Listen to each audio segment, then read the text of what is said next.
when you have so many conflicts going on basically in the same region, conventional wisdom suggests, what can you really do specifically about, say, the Israeli-Palestinian conflict? And I look at it from a different perspective. It is because of these turmoils that is sweeping the region. We have to look at the Israeli-Palestinian conflict from a different angle. And that is, this is a conflict that has been with us for nearly 70 years. We know by and large the parameters, how this is going to be resolved. We know that both sides need and will have to coexist one way or the other. And we know that that the conflict continued to feed into radicalism throughout the region.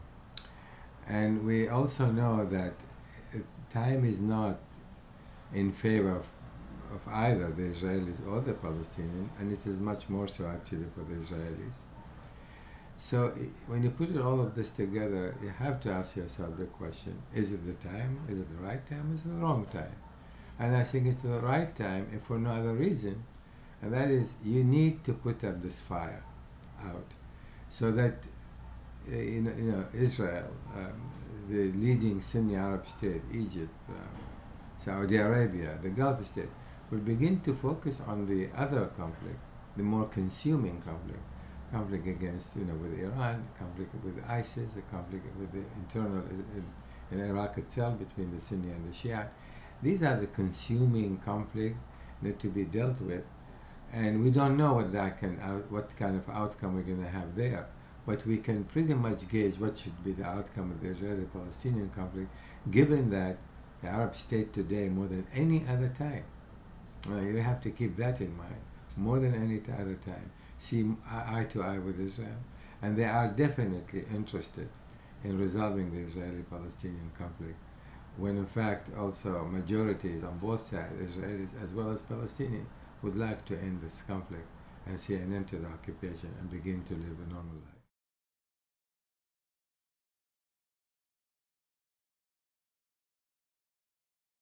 Well, many of the obstacles we face today, they have been with us for a long time, take the Israeli side, the building of the settlement. While the negotiations sometimes are going on, they continue to expand the settlement. There are many within the Israeli government who are more expansionist. They'd like to incorporate or expropriate more land from the West Bank. You have the settler movement, who, regardless who is sitting in power, they will oppose any move or any idea that will curtail or limit the expansion of the settlement. Then you have very weak opposition all these years in Israel itself. And when you have a stronger prime minister like Netanyahu, and he himself and his party, the Likud party, are not really interested in a two-state solution. These are obstacles that have been within Israel, and they will continue to be. And on this Palestinian side, you have a different kind of set of issues. You have this serious factionalism, albeit also this applies to Israel. You have a lack of consensus in terms of what to do with Israel, in terms of what kind of concession need to be made to achieve some kind of an agreement.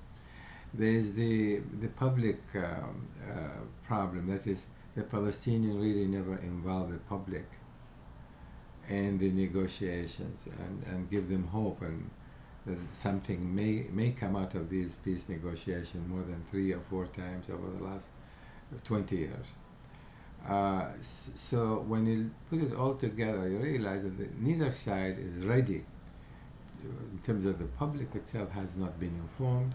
They don't know what's really going on. They don't understand what concessions have been made for each other over so many years.